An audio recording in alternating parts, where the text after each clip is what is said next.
Bismillahirrahmanirrahim.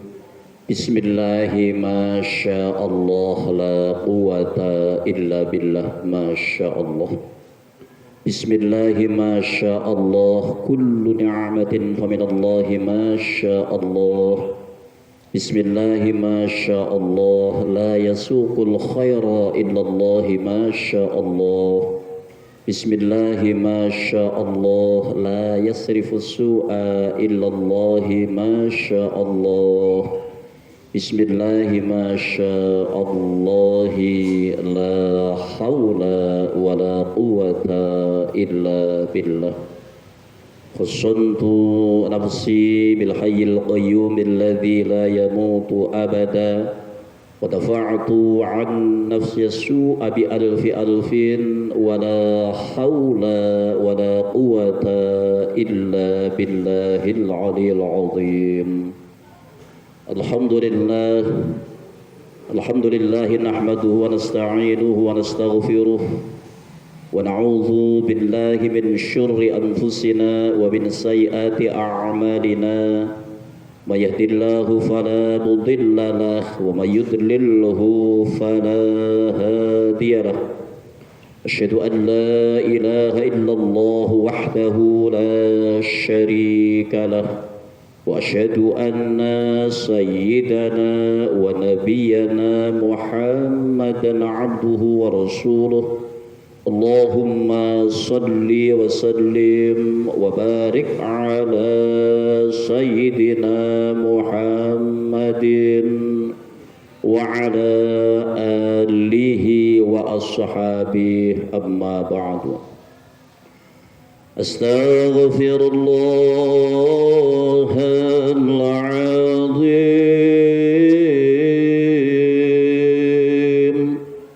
أستغفر الله العظيم.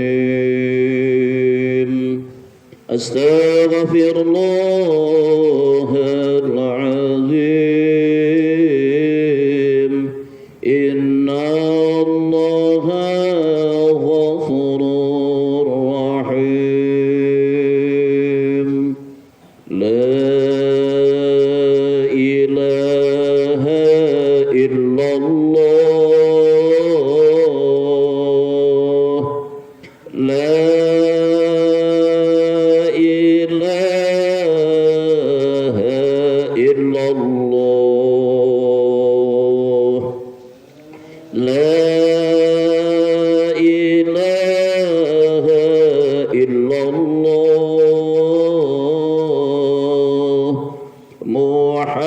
محمد رسول الله. حسبنا الله ونعم الوكيل. حسبنا الله ونعم الوكيل. حسبنا الله ونعم الوكيل.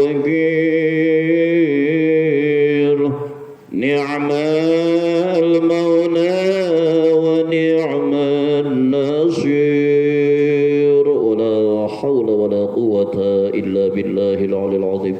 يا رب بالمصطفى بلغ مقاصدنا واغفر لنا ما مضى يا واسع الكرم. هو الحبيب الذي ترجى شفاعته لكل هول من الأهوال مقتحم. مولاي صل وسلم دائما أبدا على حبيبك خير الخلق كلهم. إليه اللهم صل وسلم وبارك عليه وعلى آله. بسم الله الرحمن الرحيم. إلى حضرة النبي المصطفى محمد صلى الله عليه وسلم وعلى آله وأصحابه وأزواجه وذريته. ثم إلى الروح جميل تعالى مشارق الأرض إلى مغاربها في برها وبحرها من يمينها إلى شمالها، ونخص خاصا إلى حضرة سلطان الأولياء شيخ محي الدين عبد القادر الجيلاني قدس الله سره ونور ضريحه، وإلى حضرة شيخنا ومرشدنا ومربي روحنا الحبيب محمد لطفي بن عادي بن هاشم بن يحيى السنة، وإلى حضرته وإلى حضرة والصور أن الله وتوشى. الفاتحة. أعوذ بالله من الشيطان الرجيم. بسم الله الرحمن الرحيم. الحمد لله رب العالمين الرحمن الرحيم مالك يوم الدين إياك نعبد وإياك نستعين اهدنا الصراط المستقيم صراط الذين أنعمت عليهم غير المغضوب عليهم ولا الضالين آمين. أما بعد فإن خير الحديث كتاب الله وخير الهدي هدي محمد صلى الله عليه وسلم وشر الأمور محدثاتها وكل بدعة ضلالة. Yang kami hormati segenap pengurus Masjid Jami Al-Fitrah, yang kami hormati Bapak hadirin jamaah Masjid Jami Al-Fitrah beserta para pemirsa Om Firman Channel, juga para pemirsa Al-Fitrah Channel yang semuanya mudah-mudahan senantiasa mendapatkan rahmat serta maghfirahnya Allah Subhanahu wa ta'ala. Amin. Pengajian kita malam ini masih ada pada bab zuhud. Kita meneruskan pengajian malam Sabtu minggu yang lalu. Di malam Sabtu minggu yang lalu kita sudah membahas hadis nomor 23 dan 24. Maka malam ini pengajiannya kita lanjutkan sampai pada hadis yang nomor 25. Mohon maaf, 24 25. Hari ini kita lanjutkan pelajarnya sampai di hadis yang nomor 26 dan 27 insyaallah, mudah-mudahan waktunya cukup.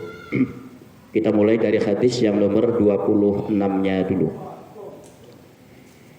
Bismillahirrahmanirrahim.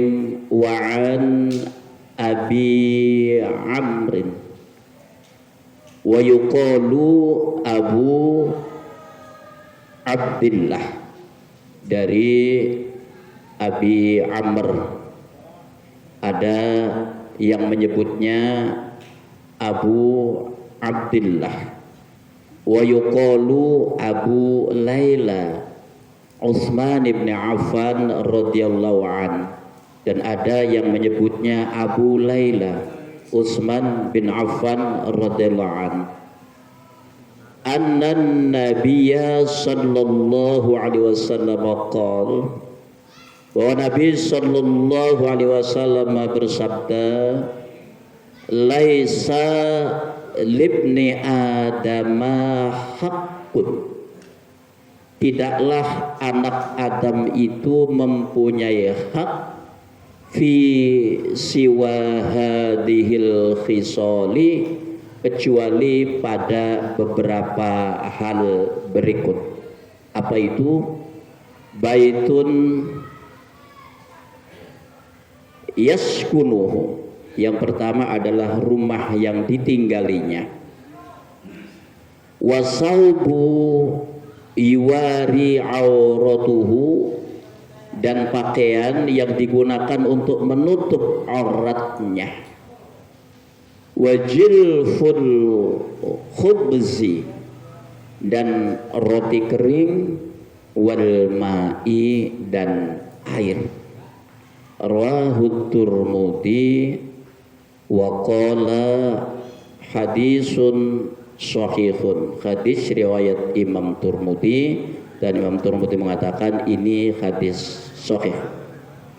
Qala Tirmidzi, Imam Tirmidzi berkata, wa sami'tu Aba Dawud Sulaiman bin Aslama al-Balkhi yaqul, aku mendengar Abu Dawud Sulaiman bin Aslam al-Bakhli berkata, sami'tu Nadr bin Shumail yaqul, aku mendengar Nadhr bin Shumail berkata, al-jilfu, yang dimaksud al-jilf tadi adalah al-khubzu laisa ma'ahu idamun, yaitu roti tanpa lauk.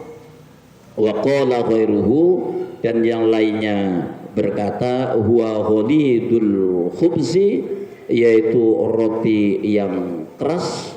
Wa qala al-Harawiyu, dan Al-Harawi berkata al-murad bihi huna, yang dimaksud al-jilf di sini katanya adalah wi'aul khubzi, yaitu nampan roti, kal jawaliki, seperti jawalik, wal khurji, dan khurj, wallahu a'lam. Bapak hadirin rahimakumullah, apa sih maksudnya hadis tadi? Agak susah enggak memahaminya? Susah, repot ya, agak susah memang memahaminya. Kenapa? Hadis tadi memang tidak bisa difahami secara letterlet, tidak bisa difahami hanya sekedar dengan membacakan terjemahannya saja. Kenapa? Karena hadis tadi itu mengandung filosofi yang sangat tinggi sekali, yakni filosofi mengenai hakikat kehidupan. Jadi memang tidak bisa difahami letterlet. Oleh karena itu maka ada ilmu balaghah yang meliputi ilmu badi', ilmu ma'ani, ilmu bayat. Jadi tiga-tiganya itu masuk dalam ruang lingkup ilmu balaghah. Lalu ada juga ilmu mantik. Apa tujuannya itu ilmu mantik dan ilmu balaghah itu? Ya, kegunaannya antara lain adalah supaya kita bisa memahami teks-teks hadis maupun ayat-ayat Al-Quran yang tidak bisa dipahami secara letterlet, yang tidak bisa dipahami hanya sekedar kita membaca terjemahannya saja. Bisa. Ya, jadi hadis yang barusan dibaca pun juga kalau kita bisa supaya bisa memahami hadis tadi, maka harus melibatkan kedua ilmu tadi. Ya, harus menggunakan kedua ilmu tadi. Apa itu? Ilmu mantiknya digunakan, ilmu balaghahnya juga digunakan, baru paham. Baik. Bapak hadirin rahimakumullah. Lalu untuk memahami hadis tadi, kita harus mulainya dari mana? Ya, harus dimulai dari mana kita memahaminya. Nah, ini kan ilmu mantik namanya, ilmu ilmu logika. Ya, ilmu logika berpikir. Jadi harus dimulai dari mana dulu supaya kita bisa paham mengenai hadis yang baru dibacakan tadi.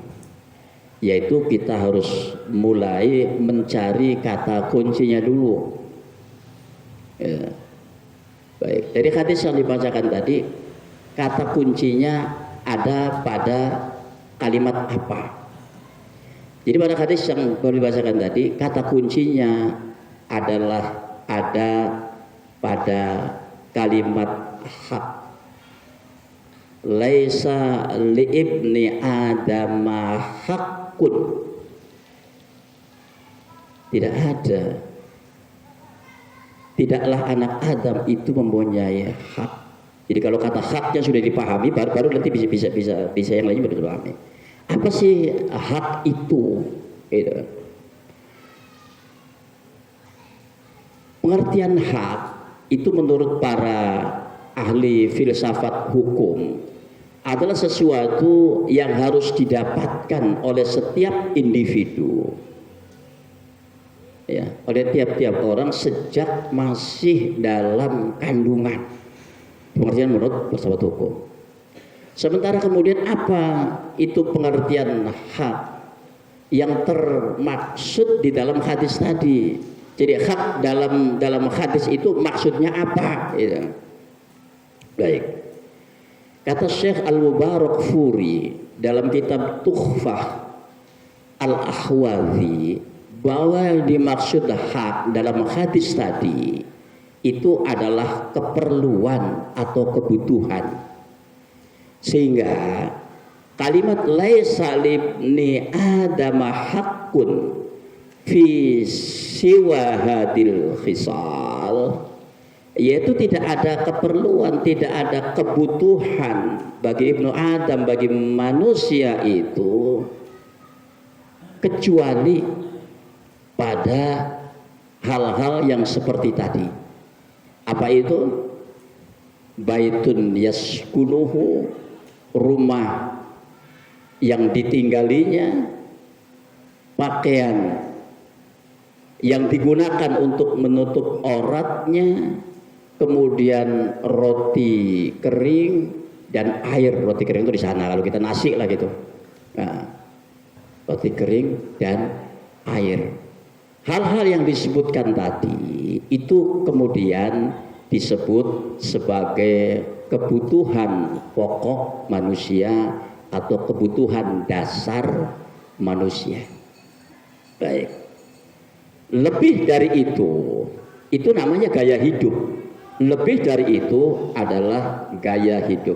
Rumah yang ditinggalinya, rumah sebagai tempat berteduhnya, itu kebutuhan pokok. Tapi persoalan kemudian bagaimana rumahnya yang mewah, yang bergaya apa rumahnya, ini adalah gaya hidup. Oke. Pakaian yang digunakan untuk menutup auratnya itu kebutuhan pokok namanya.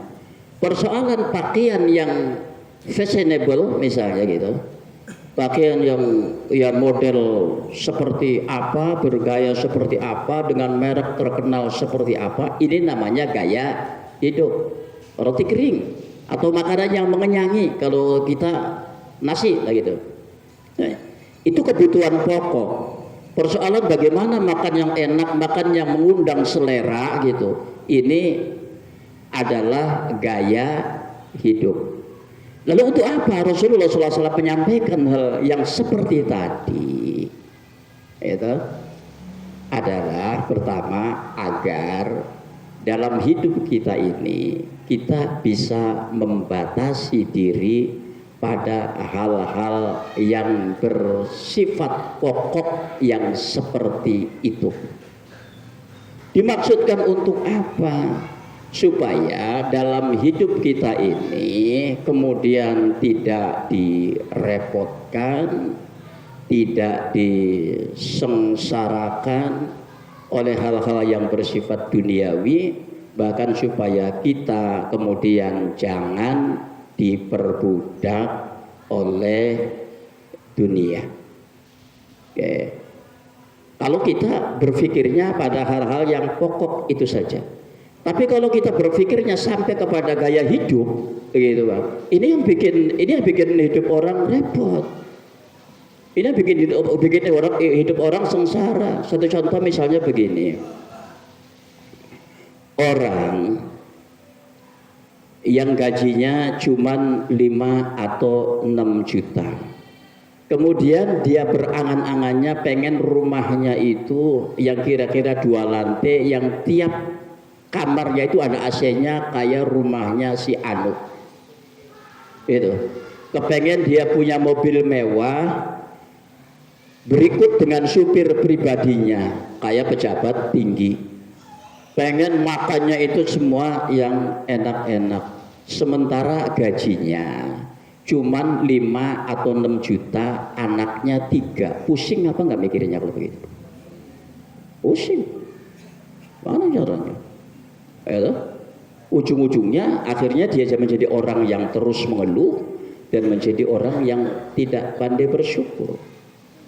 Tetapi kalau berpikirnya hanya perhati pada hal-hal yang pokok itu, insya Allah, alhamdulillah bisa makan kenyang, makan masih nambah. Alhamdulillah bisa ngauk, gitu, meskipun rumahnya sederhana. Alhamdulillah masih berpakaian, meskipun pakaiannya sederhana. Kalau dia berangan-angannya itu tidak terlalu tinggi.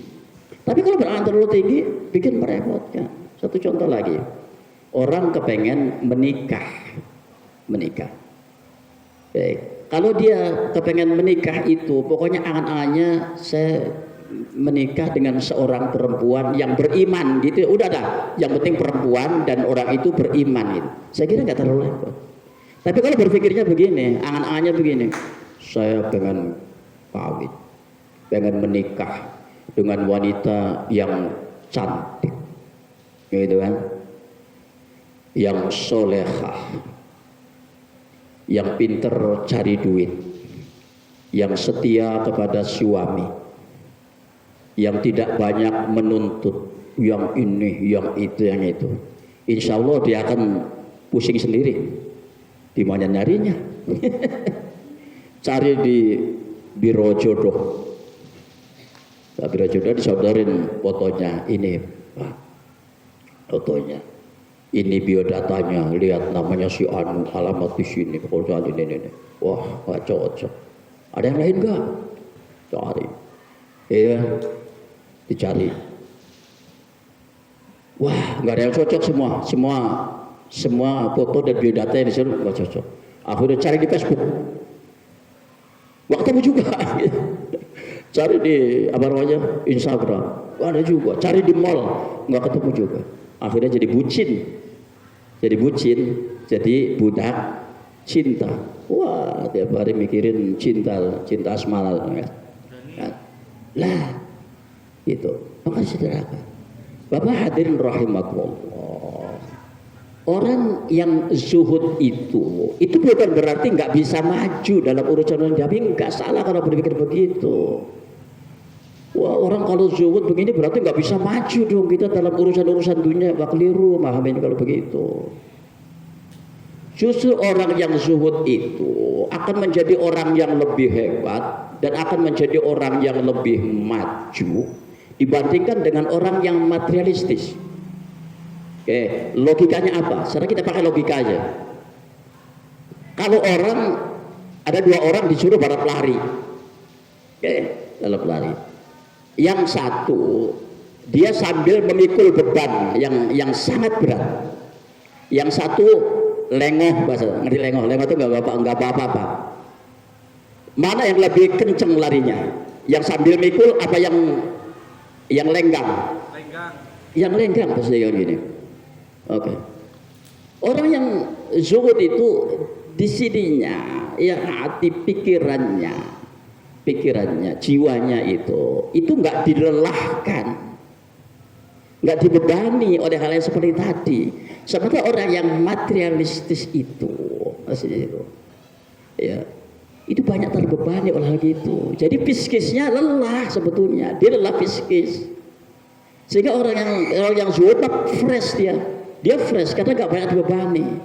Ya motonya apa kalau orang yang zuhud itu?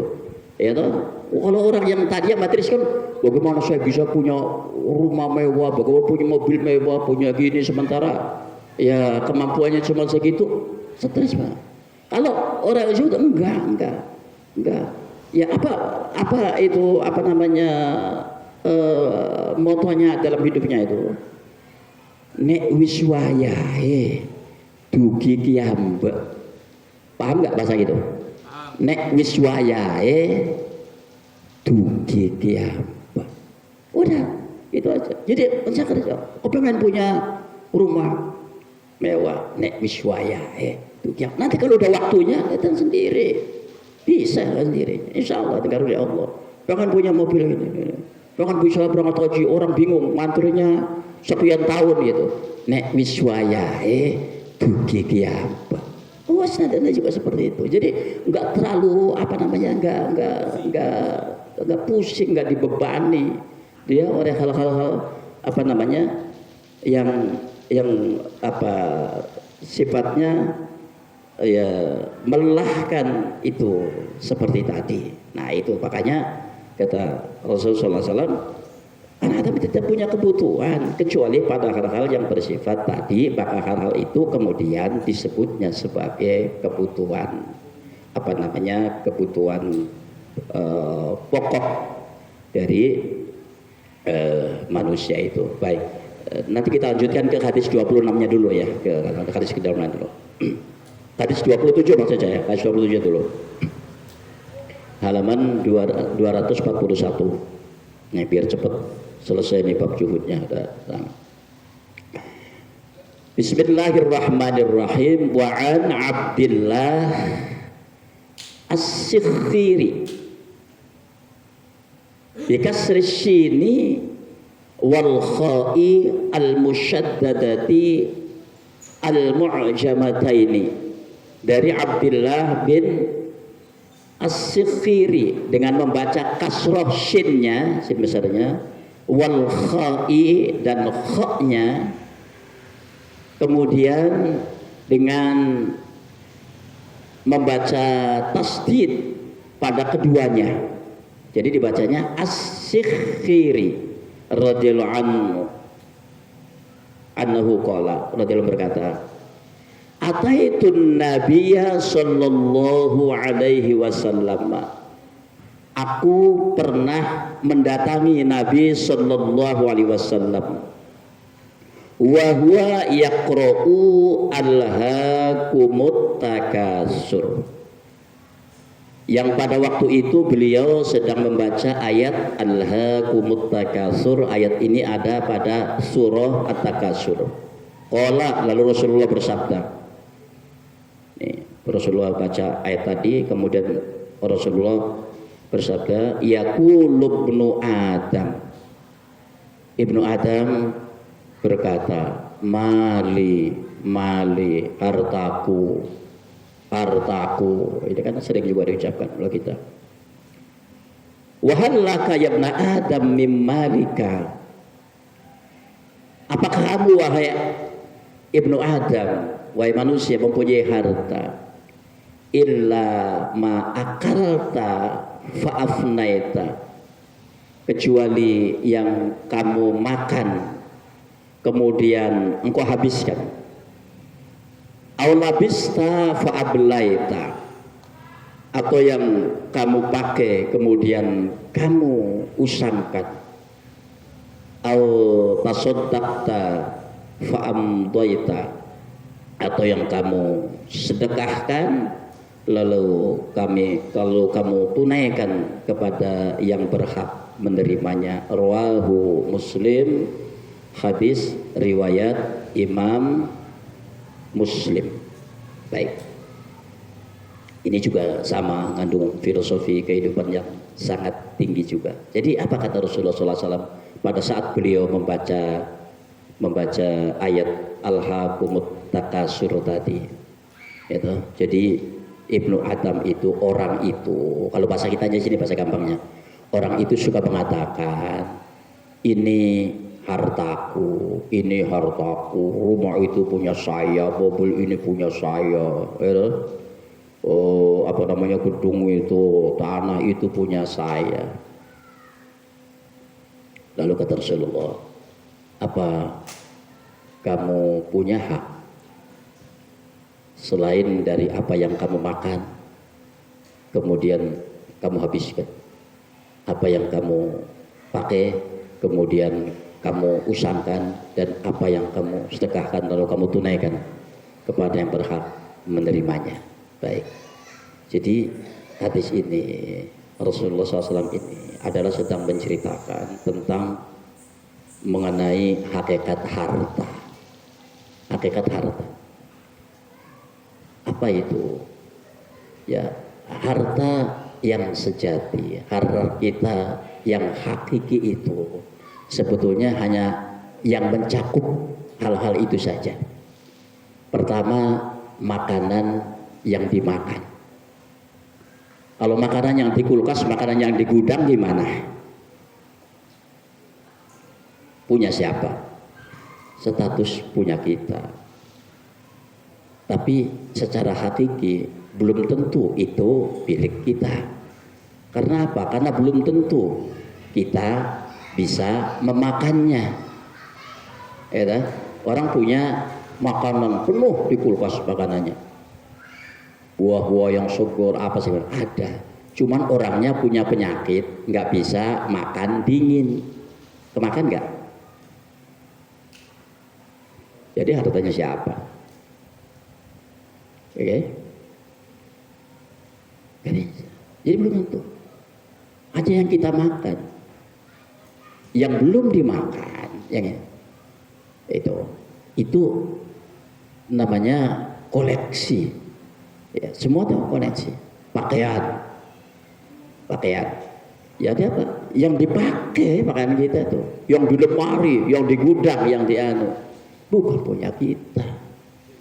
Itu hanya untuk koleksi. Bahasa Cirebonnya kanggo duwe-duwe. Paham nggak bahasa Cirebon sama Mas Rolim? Kanggo duwe-duwe itu maksudnya hanya sekedar buat koleksi aja, hanya sempat simpanan gitu. Kanggo duwe-duwe gitu. Dipakai juga enggak, ini juga enggak. Oke.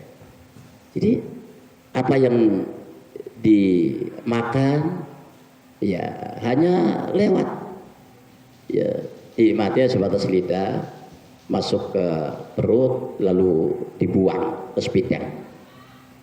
Apa yang dipakai usang, ya usang, kemudian juga dibuang. Maka harta kita yang hakiki itu yang mana sesungguhnya? Harta kita yang semuanya yang mana? Harta yang kita infakkan, harta yang kita sedekahkan, itu harta kita yang hakiki. Yang dimakan akan dibuang. Yang ada di kulkas, yang ada di gudang hanya sekedar akan dikoleksi. Jadi yang dimakan itu, satu contoh begini. Kalau orang punya duit 10 triliun, makannya berapa Pak? Sepiring kan? Sepiring. Oke. Orang yang punya duitnya cuma 100.000, makannya berapa? Makannya sepiring juga. Bahkan orang yang punya duitnya 100.000 itu kadang-kadang makannya lebih banyak dibandingkan orang yang punya duit 10 triliun. Pagi sarapan nasi utuh, lontong sayur. Nanti siangan dikit nasi padang. Orang makan ini. Orang duitnya mesti makan aja ditakar. Ya saya nggak nyebut nama lah. Ditakar. Harus begini, makan ini nggak boleh, makan orang yang punya duit 100.000 makan apa aja boleh, makan aja apa boleh, jadi hartanya dia yang dimakan itu, betul kata lu, yang dimakan itu, kalau makannya itu cuman dibatasi hanya 1/4 piring, ya itulah hartanya, yang lain cuman koleksi. Aduh. Orang yang punya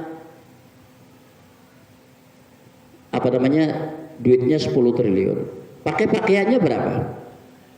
Sama selembar, paling banyak 2 lembar rangkap sama kaos dalam kan gitu. 2 lembar. Bukan berarti kalau orang punya duit 10 triliun terus pakaiannya 1 kontainer dililitin semua. Enggak kan? Jadi harta yang dimakan, yang dipakai. Sementara yang dimakan akan dibuang ke spiteng, yang dipakai, pakaian dipakai lalu dibuang ke tempat sampah. Jadi yang hakiki yang mana? Harta yang hakiki adalah harta yang disedekahkan, harta yang diinfakkan, bukan harta yang ditumpuk, bukan harta yang disimpan. Ya, orang kan begitu. Kalau orang punya duit sedikit masih dihitung-hitung aja kayak. Itu ada berapa ya duitnya gitu. Taruh lagi kayak orang dagang cendol gitu kan. 100.000, nanti ngelayani lagi dua mangkok lagi dihitung lagi dua kalinya. Lagi dihitung lagi. Tapi kalau kayak pengusaha besar dia triliunan, nggak tahu belang hitungin Pak. Wong dia kadang-kadang cuma disodorin angka aja kok. Sekian Pak. Jadi ada laporan dari apa namanya itu bagian keuangannya. Ya, hanya tahu catatan aja kok. Hanya tahu catatan. Duitnya juga di mana juga di bank. Ya, kasih baik. Ya gitu. Jadi apa maksudnya? Rasulullah mengingatkan kita bahwa apa yang Allah karuniakan kepada kita itu bukan ujug ditumpuk sebetulnya, bukan ditumpuk, tapi untuk apa? Untuk didaya gunakan, untuk disalurkan sesuai dengan peruntukannya. Ada yang untuk diri kita sendiri ada yang untuk keluarga kita ada yang untuk orang lain ada. Itu infak. Ya, banyak hajat Allah. Ya, Bapak hadirin rahimakumullah. Ini ada satu ungkapan dari seorang ahli hikmah, ya, ahli hikmah dari orang bijak yang mengatakan, kata beliau, as'adun nasi man as'adan nasa. As'adun nasi man as'adan nasa. Orang yang paling bahagia itu adalah orang yang bisa memberikan kebahagiaan kepada orang lain. Nah, ini namanya sejati dan ngurip. Bahasa filsafat Jawanya sejati dan ngurip. Ya, artinya makna hidup yang sesungguhnya adalah bagaimana kita bisa memberikan apa namanya itu kebahagiaan, itu kegembiraan kepada orang lain. Sebetulnya benih seperti itu sudah ada kok dalam diri kita. Benih kita merasa bahagia ketika kita bisa membahagiakan orang lain, itu benihnya sudah ada. Benihnya sudah ada. Apa itu? Coba Bapak ingat-ingat kembali. Ketika Bapak membelikan perhiasan untuk sang istri, dibeliin gelang, dibeliin kalung, dibeliin cincin emas misalnya gitu, senang apa enggak istri kita?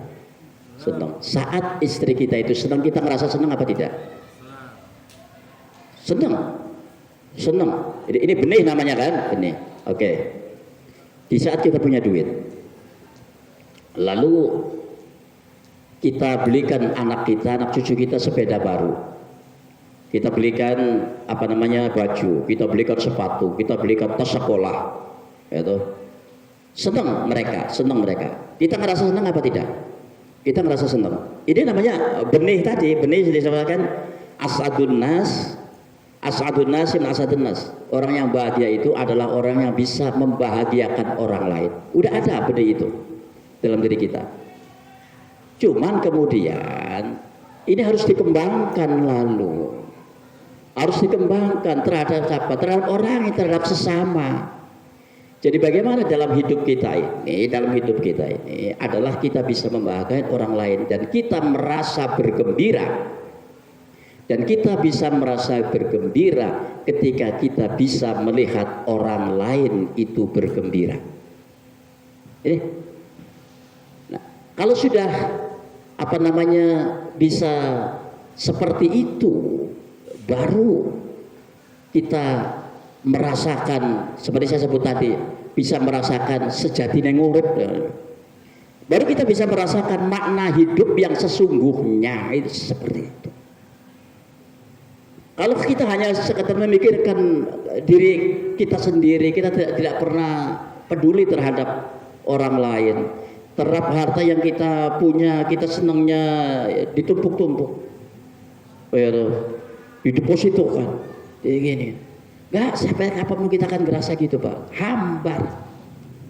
Hidup kita ini, ya Allah, enggak ada nilai sebenarnya. Hampa, dia akan terasa kosong. Meskipun hartanya banyak, dia akan kosong. Baru hidup ini terasa bermakna ketika kita bisa melakukan itu. Berikan, bahagiakan orang lain itu. Dimulai dari mulai yang terdekat diri kita sendiri. Istri, anak, saudara gitu kan, tetangga dekat, dan orang lain, kepada siapapun. Itu baru di situ kita akan ya merasakan seperti tadi yang disebut dengan sejatine ngurip, makna hidup yang sesungguhnya. Kalau itu tidak dapat sampai kapanpun, hidup ini akan terus terasa hampa. So, pada akhirnya hidup ini akan mencari nilai, Bapak. Akan mencari nilai. Contoh, orang yang taruhlah masih level bawah, dia sekedar makan aja harus dadak nyari. Untuk makan hari itu, dicari hari itu. Yang ada di dalam pikirannya adalah bagaimana dia bisa mencari makan jambut nyanyi. Level itu. Tapi buat orang kaya, apa masih mikirin hari ini saya makan apa? Udah nggak lagi mikirin hari ini makan apa saja punya. Bahkan hartanya dimakan 7 turunan juga nggak habis. Jadi dia akan mencari apa? Dia akan mencari nilai hidup. Dia akan begini, ya, akan mencari nilai hidup. Ya, maka itu ada heran kalau ada orang kaya kemudian dia mau wakafkan tanah sekian untuk pesantren, wakafkan untuk madrasah, untuk ini dia apa? Kenapa? Dia sudah tidak lagi mencari bagaimana untuk makan hari ini. Dia hanya ingin hidup ini punya nilai. Ya, hidup ini punya nilai, lalu dia bisa wafat dalam keadaan husnul khotimah. Dia bisa diselamatkan Allah dari api neraka, dia bisa dimasukkan surganya Allah Subhanahu wa taala. Jadi akhirnya akan sampai kepada pencarian nilai seperti itu. Nah, hadis tadi adalah mendorong kita untuk seperti itu. Bukan hanya sekedar memikirkan untuk kebutuhan makan kita untuk hari ini, tapi bagaimana Rasulullah mendorong agar hidup kita ini menjadi punya nilai untuk diri kita sendiri, nilai untuk keluarga kita. Begitu juga nilai untuk sesamanya.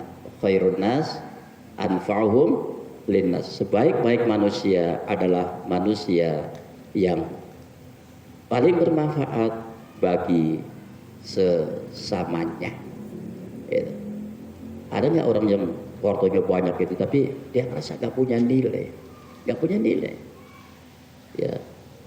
Dirinya sendiri ngerasain apa enggak? Oh, sangat merasakan. Sebelum orang lain mengetahuinya, menyebutnya, kalau dia tidak punya nilai, dirinya sendiri sudah merasakan sebetulnya. Kalau hidupnya nggak punya nilai. Jadi bukan hanya orang lain itu apa cuma kayak begini. Enggak, dirinya sendiri akan merasakan bahwa hidupnya akan diliputi oleh kehampaan. Enggak ada nilai dari situ. Hampa begini, ya. Wajar nilai. Ya. Maka apa kata Rasulullah SAW, kata Rasulullah itu yang tersisa bagi orang-orang yang ya sudah berusia lanjut itu apa katanya nyisa itu sifat tamaknya itu. Sifat tamak nyisa itu apa yang nggak hilang-hilang maksudnya, yang nggak hilang-hilang dari diri manusia itu diantaranya adalah sifat tamak, berharap begini tidak puas. Maka itu ya kita lakukan yang pertama itu kita belajar kemudian menjadi orang yang bisa memberikan manfaat bagi sesamanya, latih diri kita ini untuk bisa merasa bahagia ketika kita bisa membahagiakan orang lain. Ya, tanggung ya sudah mau Isa mau diterusin lagi. Ya, kita tutup aja dengan doa ya. Astaghfirullahaladzim, astaghfirullahaladzim, astaghfirullahaladzim. Allahumma salli ala habibina wa syafina akrim tukhrim. Salim wa radiyallahu ta'ala an sadatina ashabi rasul ajma'in. Bismillahirrahmanirrahim. Alhamdulillahi rabbil alamin. Hamdan yuwafi ni'amahu wa yukafi mazidah. Ya Rabbana lakal hamdu kama yanbaghi li jalali wajhikal karim wa 'azimi sultanik. Allahumma salli sallim ala sayyidina Muhammadin salatan tunjina biha min wa taqtilana biha jami'al hajat wa tutahhiruna biha min jami'is sayiat wa tarfa'una biha indaka 'ala darajat wa tuballighuna biha aqsal ghayat min al-khairati wal hayati wa ba'dal mamat. Allahumma arinal haqqa haqqan warzuqna ittiba'ah wa arinal batila batilan warzuqna ijtinabah. Allahumma nawwir qulubana binuri hidayatin kama nawaratal arda binuri syamsi abadan abada birahmatika ya arhamar rahimin. Allahumma aftah qulubana futuhal arifin. Allah aftah qulubana futuhal arifin. Allah aftah qulubana futuhal arifin. Allahumma ahtim lana bil Islam wakhtim lana bil iman wakhtim lana bil khair wakhtim lana bis sa'adah wakhtim lana bi husnil khatimah.